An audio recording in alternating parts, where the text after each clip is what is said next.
Thanks, Tracy. Thank you, praise team. I want to thank you, Evan, for leading us in communion. Always enjoy, more than enjoy, I love to see members of our body using their gifts, deploying their spiritual gifts. And Evan, very evident of your gift in teaching, and just appreciated you sharing the word and leading us in communion this morning. As praise team, as you've been led by Tracy as well in her gifts in that leadership area. Just enjoy, love seeing gifts being used. Just wanted to, before we get going, make a little note on one of the announcements for the Voice of the Martyrs, the VOM Advanced Conference that's coming up. It is going to be closer than it's ever been to us. Usually it's up in LA. This year it's in, I think it says La Mesa, but within a half an hour from us. And I was able to go 2 years ago to the one up in LA, and just enjoyed the conference, enjoyed and was encouraged, which was exactly the opposite of what I was anticipating. And you hear a conference about the persecuted church, our persecuted brothers and sisters who are very much suffering for their witness of Jesus around the world. And I thought, this is going to be depressing. This is going to make me feel bad about myself. I'm going to walk away from here thinking, oh, man, I don't want to go back here ever again. But it was exactly the opposite. I walked away encouraged. I walked away challenged to live in a different way, to live in a way that reflects Jesus. As you hear the stories of people, you hear people who have lived in Chinese prisons. They come and speak, or people who have been in Syria and their families have been killed, been murdered, been persecuted for the sake of Jesus. You hear them speak to you and tell stories of their light shining in absolute, utter darkness, and the way that God has used them, the way that He has redeemed their stories, their lives. And it's encouraging. It's uplifting. It's something that you walk away from going, man, this is something I want to be more about. And so I'd encourage you, if you have time, if you have that Saturday, it's all day. I think it starts at, I don't even know, I'm a bad pastor up here, I know. I don't even know the times. But you can find it on your website. When it starts, when it ends, it goes all day. And you can come in for the morning sessions, you can come in for the evening sessions if you don't have the whole day. But they're filled, they're packed with speakers who just kind of keep you moving along. You're not bored. The seats are comfortable, but you won't go to sleep. And I encourage you just to go and enjoy yourself, be encouraged, be challenged in that environment. Also, they are looking for volunteers. So the Voice of the Martyr or the headquarters have asked Beth Prince if we had from our congregation people who would be able to volunteer in the mornings. It's like an hour and a half commitment, and it's just to register people for the conference. And so if you think, hey, you could do that, you'd like to be involved in that, come see Beth Prince or come see myself, and I'll get you hooked up with the right people for that volunteer opportunity. Today we're going to not do mission stuff. We're not talking about VOM the rest of the service, but we're going to be back in our series of Yeshua, Messiah King. So we're looking through the life of Jesus. So we're studying through the four Gospels, and our guiding principle for how we're structuring that is we're looking at it chronologically. We're looking at his life chronologically. And so sometimes we bounce, if you've noticed, we bounce between Matthew, Mark, Luke, and John. And we do that because sometimes Matthew will write an account and he'll put it in chapter 15, and then the next event in Jesus' life chronologically will only be recorded by John in chapter 6. And so we'll bounce between the two, trying to keep in focus just this chronological layout of Jesus' life. And so that's why we've been bouncing around. Today we're going to be in Matthew 15, specifically in verses 1 through 20. We'll be looking at that today. But before we get going, just a little bit more about myself. I went to college. I actually went to Christian Heritage College to become a teacher. I ended up teaching fourth grade for 1 year, and it was long enough that we were able to pay off our loans. And then we started the training with New Tribes, and we went over to the Philippines. But for that year, I got to teach fourth grade, and I loved every minute of it. I really actually thought about when we came home, thought about going back into teaching because I loved it so much. And one of the things as they train you to be a teacher, one of the main kind of thrusts of what they instruct you on is how do you control a classroom. And if you don't control your classroom, you might as well pack it up because the kids aren't going to learn.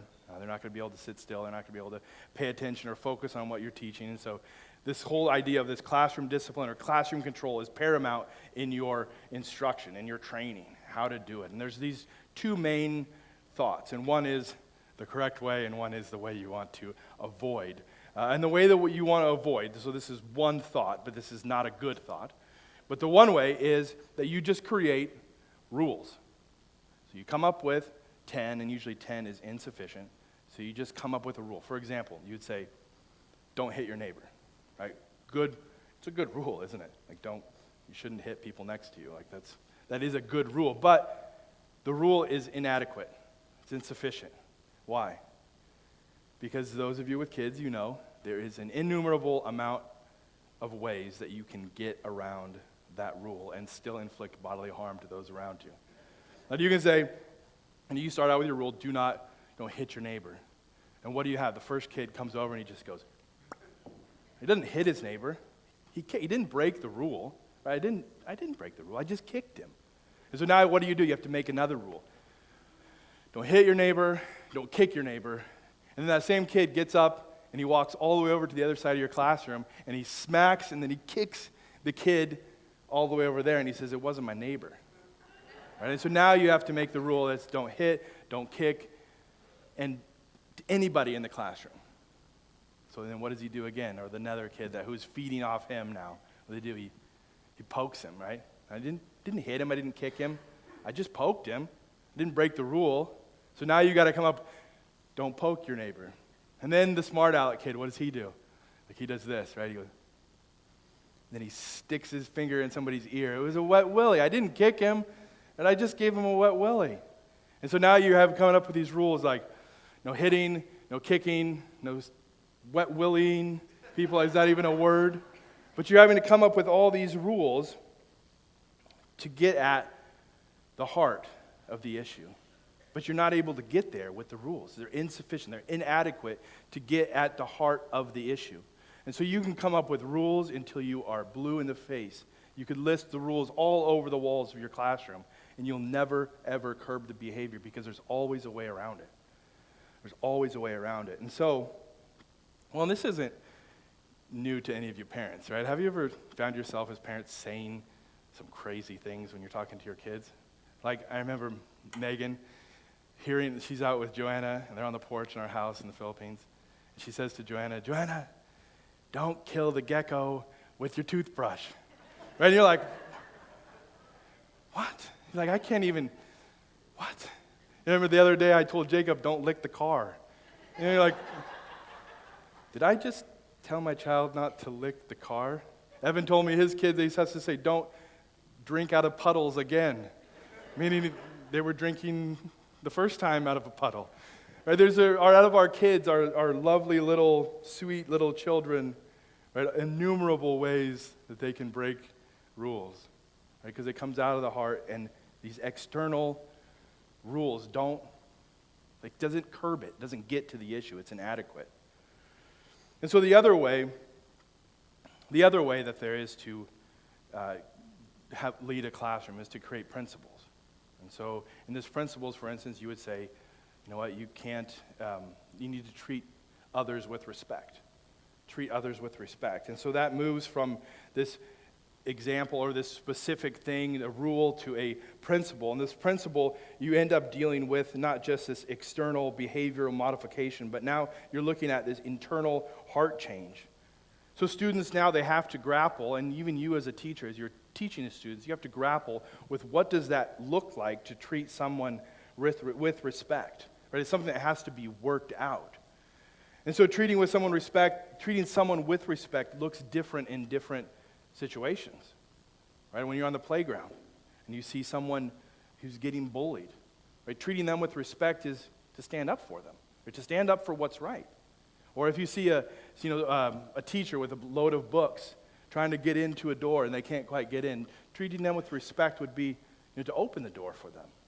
Or if you see a kid walking across the playground and the $5 for his lunch comes out of his pocket, the rule would say, well, he lost it. Like it's not his anymore. But the heart of the matter is, and that's his lunch money, and the respectful thing to do to him would be to grab that and, hey, you forgot your $5. Right? And so the principle gets at the heart, where the rule just controls this external behavior, and there is no limit to the rules that you have to make to do that. Now, the one way, making these external behavioral modifications, what that leads to is manipulative kids, leads to a classroom full of manipulators, cheaters, liars, trying to get away with things, always looking for the upper hand on their neighbor. Where the other way, the one that's principle-driven, it creates kids who are honest, kind, they look out for others, they see things outside of themselves. It creates kids that you want to be around, right? Their attitudes are just like fragrant flowers. Like, man, I enjoy hanging out with these kids. Where the ones you wouldn't want to be. I mean, teachers are paid to be locked in a room with them, but you wouldn't want to be one of those. You wouldn't want to be locked in one of the rooms with these kids. And as substitutes, sometimes you can see that. So there's a difference. And today, this is where we're going. We're going to see Jesus confronted by a bunch of expert rule manipulators. And we will hear Jesus, how he responds to them. And he responds in a very interesting way, almost a shocking way, definitely a shocking way to his disciples. They look at Jesus in one point and they can't quite believe what he just said. So we're going to look at that today. The background, just kind of where we've been, is, if you remember, Jesus is up in Capernaum area in the province of Galilee, and he has been doing some pretty miraculous things up there. If you remember, he fed 5,000 people. So this is 5,000 men. It's more like 15,000 people by multiplying bread. Or who does that? Who multiplies bread? Well, he answered it. He leaves and he walks on water, and then he teaches in the synagogue, and he tells and explains that he has actually come down from heaven, and he's deity. And so who multiplies bread? Well, it's somebody who's divine. It's deity. Somebody who's come from heaven. And he answers this question, and what that does to the people who listen is it breaks them into three distinct groups.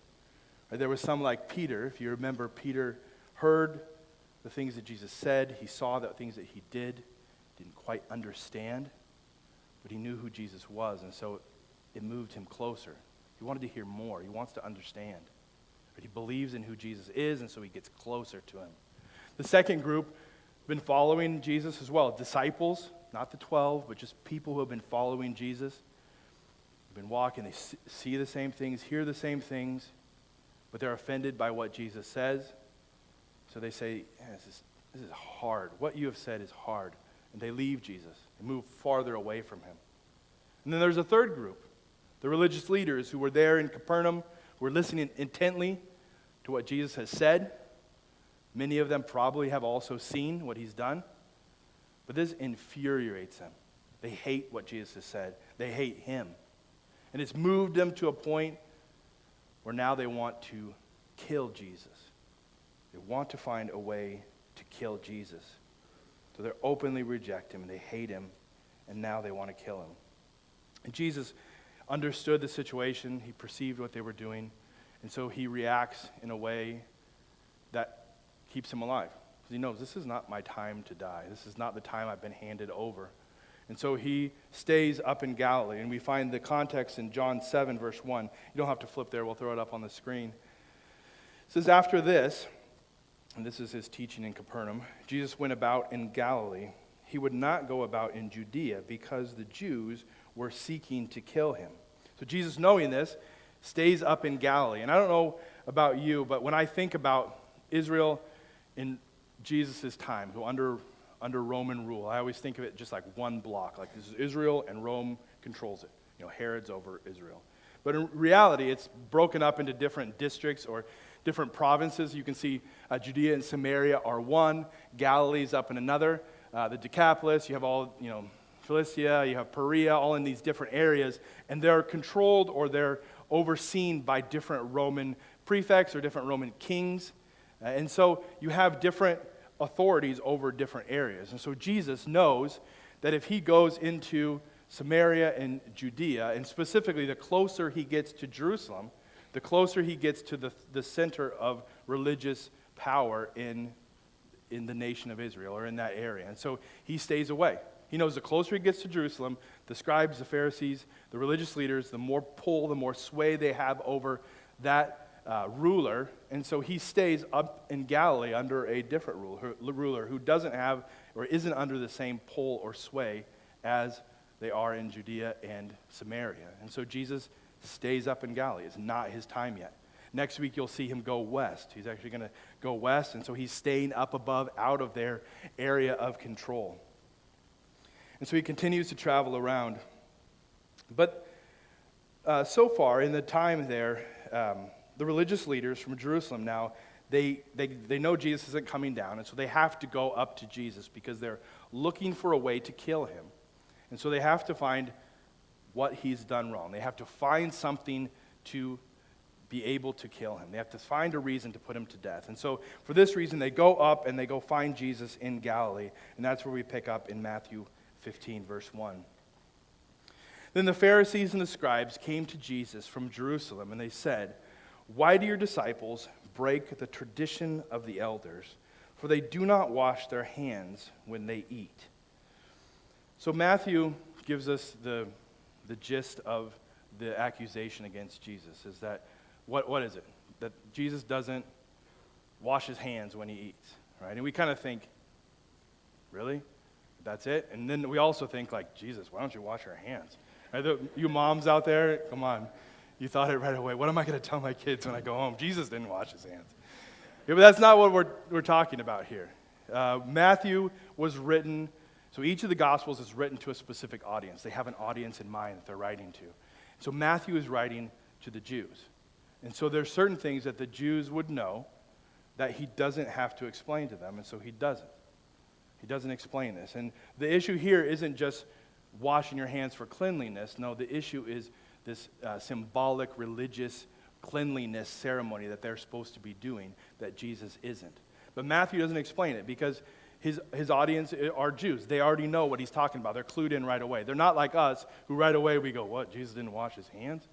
And we think that way. And so Mark was written to Romans, to Gentile, to non-Jewish people. And so Mark writes the same, so this is the same account, but he writes it to a different audience. And so he knows they're not going to get this. They're going to think like we do. And so he explains it a little bit further. So on the screen here, you don't have to flip there. We can read and see what Mark has to say. So this is Mark 7.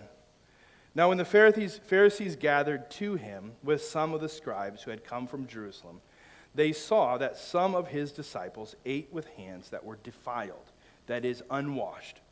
And then here's his parenthetical little statement here that he gives us this additional information. For the Pharisees and all the Jews, they do not eat unless they wash their hands properly, holding to the tradition of the elders. And when they come from the marketplace, they do not eat unless they wash. And there are many other traditions that they observe, such as washing of cups and pots and copper vessels and dining couches. So Mark gives us kind of the fullness of this picture, where this is not just cleanliness, wash your hands because you have dirt on them. No, this is a ceremonial ritual that Jesus is not doing, that they think he should be doing before and after he eats. There's a bigger issue going on here. And you can imagine the scene. So Jesus is there, and he's in the Galilee area. We're not exactly sure if he's in a building, he's outside of a building, he's in the open, he's in grass, we don't know. But the scene is that this delegation comes from Jerusalem. This is a serious delegation. So they've been sent by the Sanhedrin, so the 71-member ruling religious body of the Jews that center out of Jerusalem. So this 71-member body that's headed up by the high priest has sent this delegation, an official delegation, up to the boondocks, up to Galilee to find Jesus, and they want to confront him on an issue. And I think they know the issue that they want to confront Jesus on. They know this hand-washing thing. And I think that because, reflect back on what Jesus has been doing. So first, there's other instances where Jesus doesn't wash his hands and people are shocked.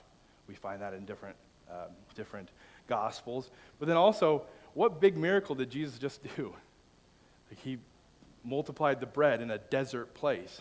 Probably not a lot of water around there. Jesus didn't make them walk the 4 miles to wash their hands and do all the different ceremonial regulations and then come back. And so they've had some pretty good evidence that they think Jesus is breaking this rule. And so they come and they have the issue and they tell him that he's not doing the things that he should be doing in accordance with the tradition of the elders.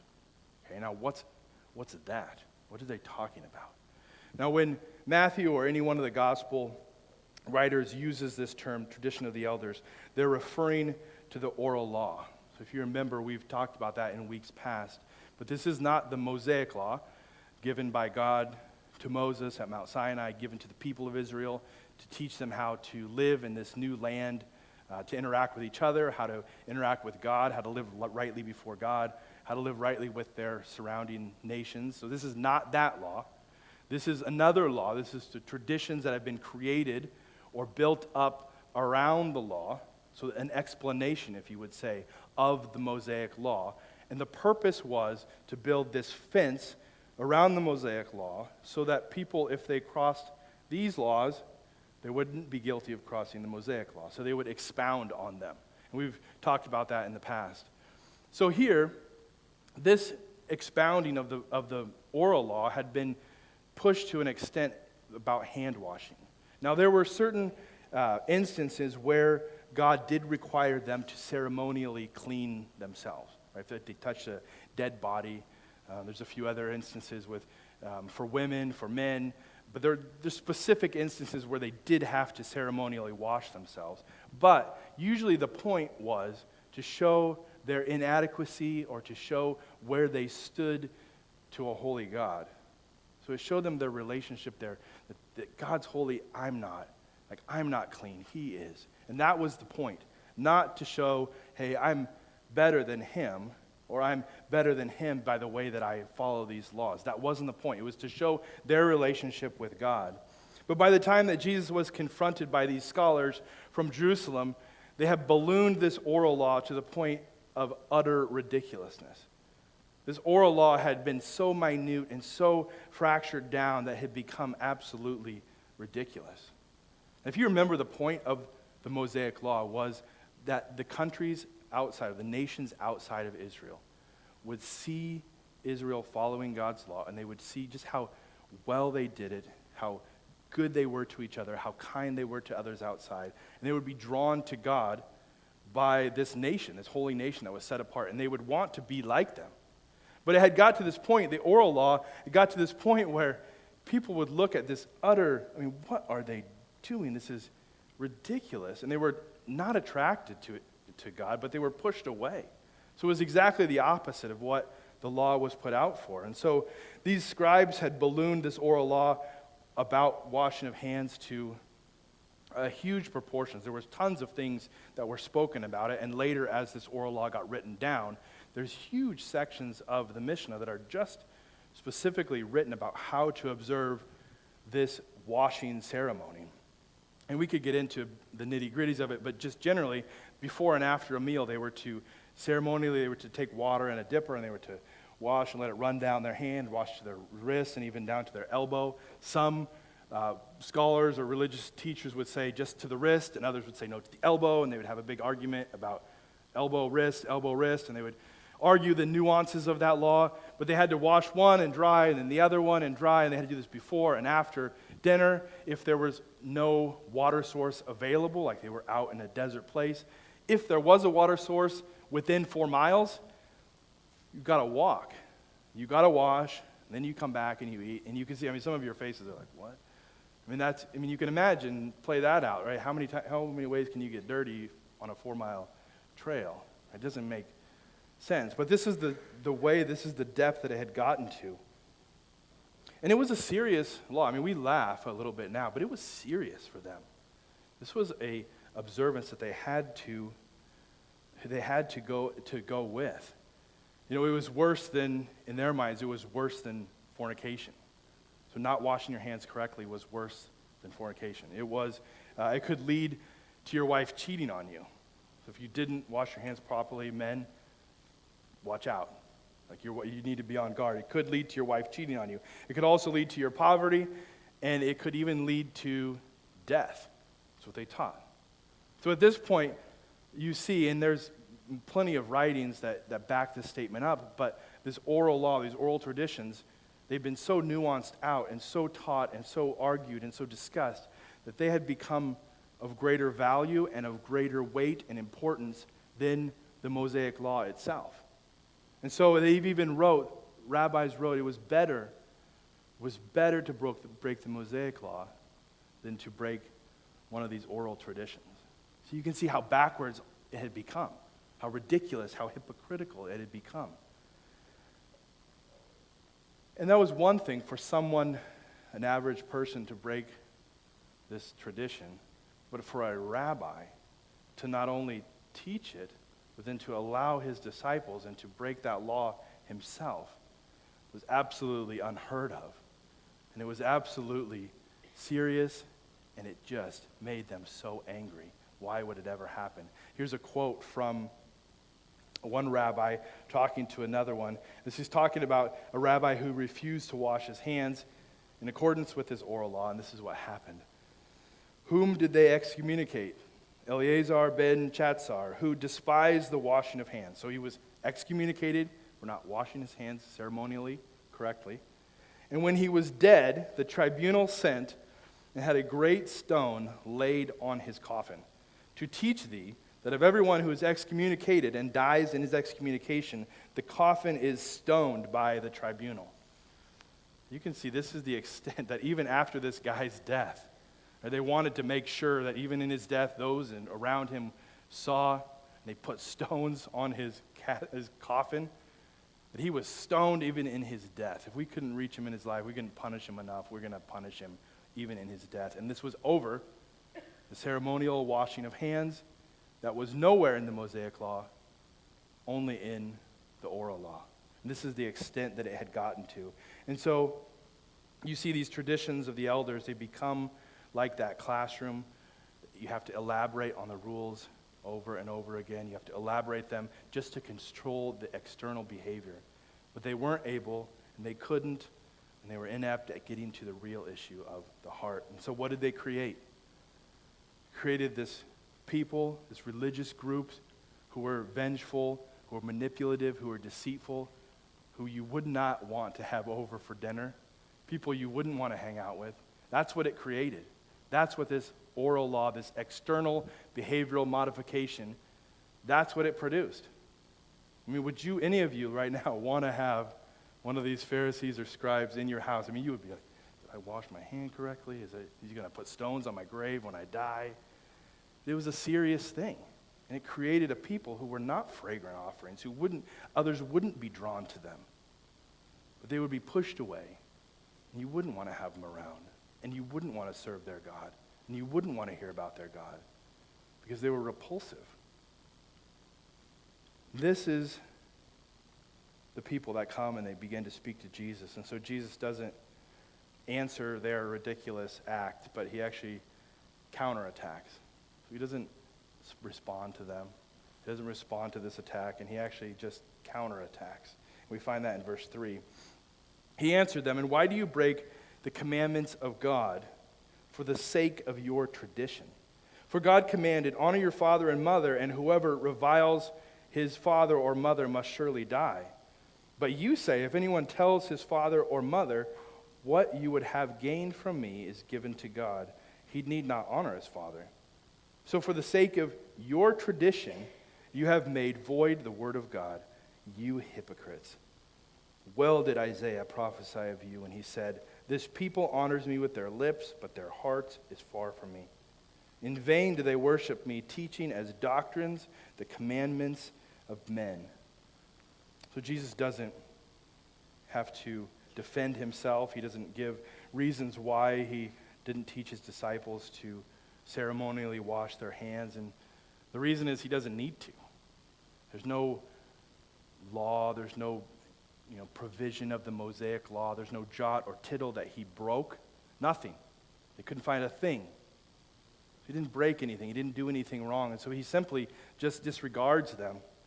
But then he points to an area where they have been blind, where they have they've been so focused on the oral law, these traditions, and following them and playing them out, that they have totally missed the heart of God's Mosaic law.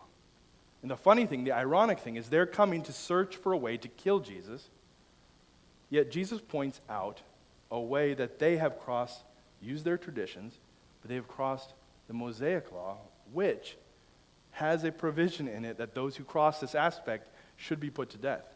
So there's an irony that's at play here, where you see Jesus, he points out the issue here is this idea of korban. So inside, inside the Bible, you have this word korban that's used, and it's an oath or something to be set apart. But by the time that the Pharisees have been using it here, they use it in a totally different way. So they've taken this idea to be set apart, to be korban, and they've used it as an excuse not to take care of their parents in their old age. So the law of Moses, the Mosaic law, says you should honor your father and mother. In our minds, we think, treat them with respect. But in the Jewish culture, what this meant was they were to take care of them. They were to make sure their needs were met. As they grew older and they couldn't live by themselves, they were to take them in their homes. They were to provide monetarily. They were to provide for them food. They were to give them shelter. They were to make sure that their mom and their dad in their older age, that they had everything that they needed. But what the Pharisees and the religious leaders were doing is they were using this idea of korban. They were declaring something for the Lord. And if it was for the Lord or set aside for him, then they didn't have to use it to take care of their parents. And so what they would do is they would declare, all my possessions, everything I own is korban. It's for the Lord. And so if it's for the Lord, it's his. I can't give it to someone else. I can't take care of my parents because of it. It's for the Lord. Right? It's like if I were to declare that my car is korban. It's for the Lord. My neighbor needs something. Hey, can I borrow your car? Or there's an emergency or whatever. I say, sorry, it's out of my hands. It's for the Lord. It's for the Lord. I can't, it's his. I mean, we could ask him, but I don't know what he would say. And but right now you're laughing because you can see the hypocrisy of it. Right? To do this and for them to use this idea of korban to not take care of their parents, it's just hypocrisy.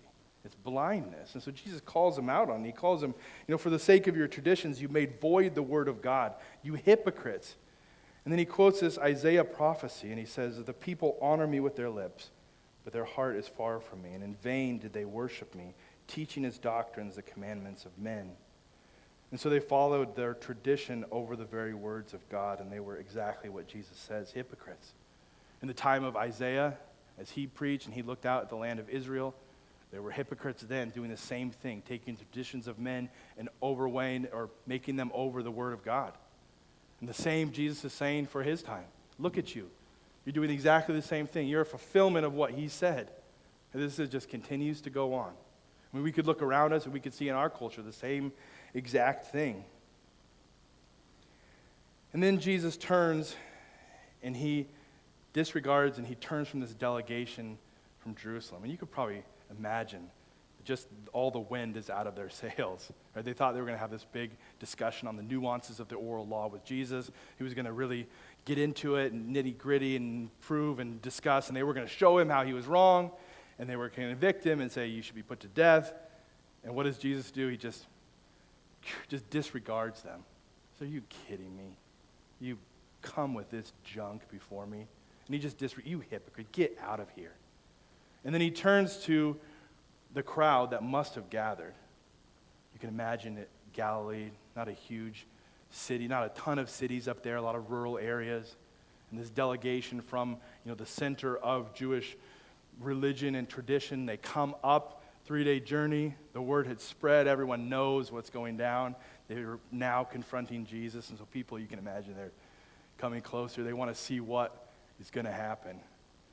So Jesus turns away from the religious leaders and he turns to the people and he gets real practical and real applicable to them. And he says, look, verse 10, and he called, that's Jesus, called the people to him and he said to them, hear and understand.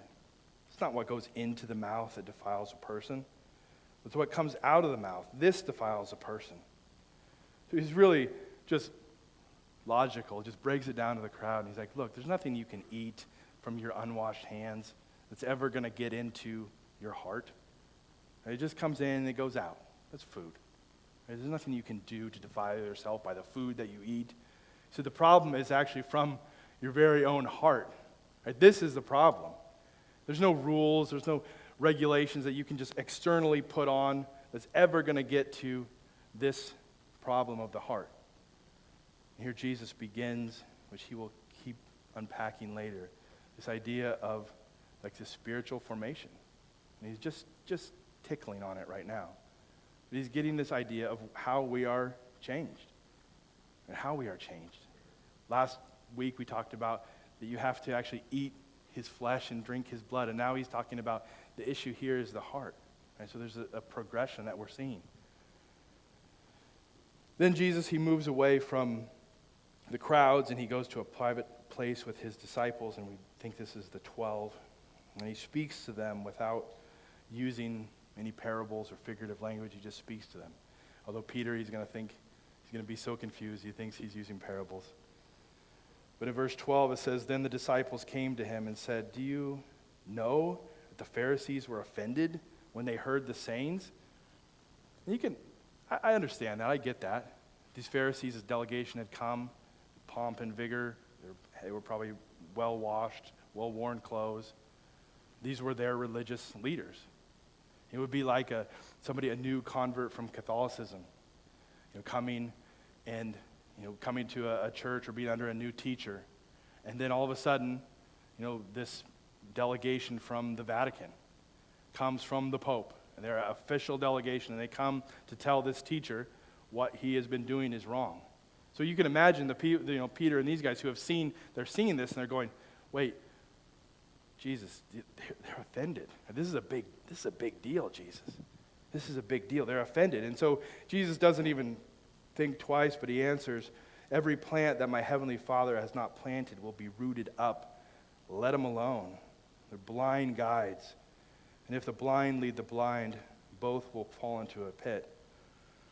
So although they're uneasy, Jesus simply says, look, they're like these two blind guides walking around a dark room. Or it doesn't even have to be dark if they're blind, I guess.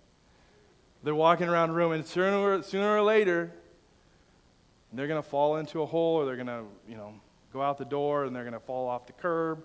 They're going to walk out into the road out there. And this is the last group that you want to be hitched to. And you don't want to join the blind guide train. Don't get on there and close your eyes with them. You reject, don't go this way. This is ridiculous. This is hypocrisy. And even everything that they are teaching and even what they do is, Jesus is not planted by God. And so, of course, it will be uprooted. Don't be shocked. Peter, disciples, look, don't hitch yourself to this, because this doesn't go anywhere. And it seems natural. And so he wants them to leave them alone and not listen. And then verse 15, "But Peter said to him, 'Explain the parable to us.' And he said, 'Are you also still without understanding? Do you not see that whatever goes into the mouth passes into the stomach and is expelled? But what comes out of the mouth proceeds from the heart, and this is what defiles a person. For out of the heart comes evil thoughts, murder, adultery, sexual immorality, theft, false witness, slander. These are what defiles a person. But to eat with unwashed hands does not defile anyone.'" So even the disciples were astounded by what Jesus said. And Peter, I kept trying to figure out this week, how is that a parable? And maybe it was, maybe it wasn't, but I kind of land on that this is so radical to Peter that he thinks that Jesus is talking in a parable. He can't quite get it. And Jesus goes, "Peter, come on." He wants him just to wake up. "Peter, look, it's not what goes into somebody that defiles them. It's what comes out. It's the heart. There's no amount of rules, there's no amount of regulations that you can put on somebody that will actually get to that problem. Right? This is the problem here. It's the heart." And so Jesus, again, he begins this first time where we've seen him doing it in the gospel, where he speaks about the spiritual transformation. Speaks about the spiritual transformation. So I kept thinking, how would that look for us? Because it's a different thought. It's not just conforming outwardly. It's not the rules, but it's a change of heart. Right? And we know as we see the Old Testament spelled out that it's actually like a new heart. As we're indwelled with the Holy Spirit, there's changes that happen inside of us, and that's not exactly what Jesus is teaching here, but that's where it's going. And so how does that look for us? And I think of the command or the law in Scripture, the New Testament one that Jesus gives, that men are to love their wives like Christ loved the church. And have you ever thought about that, guys? It's actually a pretty rough one if you think about it. He's not saying love your wives like Christ would, like he died for the church, die for your wife. Right? Because that's if we looked at that like the rule principle, and we did the outwardly conforming, we would be like, okay, babe, I got you. I would die for you, right? You come home, you see the house is a mess, kids are running crazy, dishes in the sink, she's underwater, you know it, and you sit down and you crack a beverage or whatever you want, and you're like, babe, I love you. I would die for you. And you sit down. Right? That's the rule. You love her. You die for her, right? But the way that we're to like internalize it, to chew on this, to apply this principle of loving your wives who are specific, who are unique, who are different than other wives, different than other women, that we're supposed to chew and to figure to work this thing out and to apply it to that situation is, you know, you walk in and you have to think, what would it mean in this situation to love my wife? Like, so then what does she need? Or maybe then even in the past, there's been times where you didn't love her and you didn't know what she needs, and so you're reflecting even on yourself and you're coming to her and, I'm sorry that I haven't done this in the past, right? You're reflective. It's changing something inside, but I want to do better in the future. How would I do that? And so you study, you're figuring out your wife, and maybe for some of you it's, you know, you would take the kids and go outside and play with them for a while, give her a chance to breathe. Maybe for some of your wives, it's come in and do the dishes for her.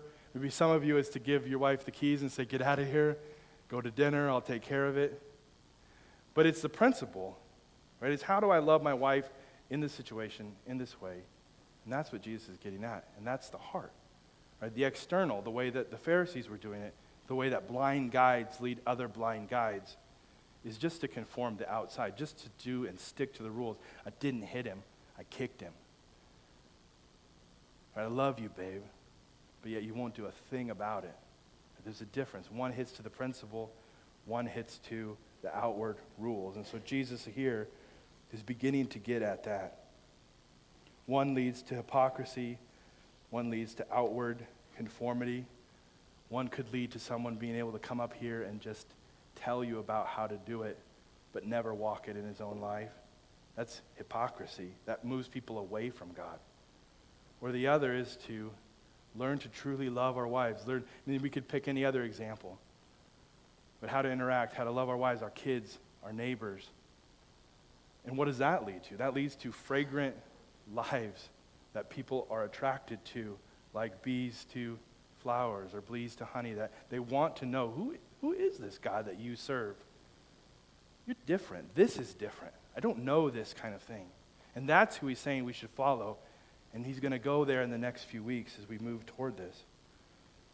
And so as we, leave here today, that we would focus on that. We'd chew on his words, chew on his flesh as we talked about last week, and work those things out. What would it mean? What does it mean to love our wives? What does it mean to live in these situations, not after rules, but by principles? Let's pray. Heavenly Father, we do love you, and we love you for your profound truths. We love you for your boldness. We love you for the way that you spoke truth in the midst of darkness, Lord. Help us to do the same. Help us to live lives that are like fragrant flowers, Lord, that people are attracted to us because of you. Help us to live our lives this way. Help us to relive all the relationships that we have this way. Again, we love you and we thank you for your word. We thank you that it changes and transforms us. Again, in your name, amen.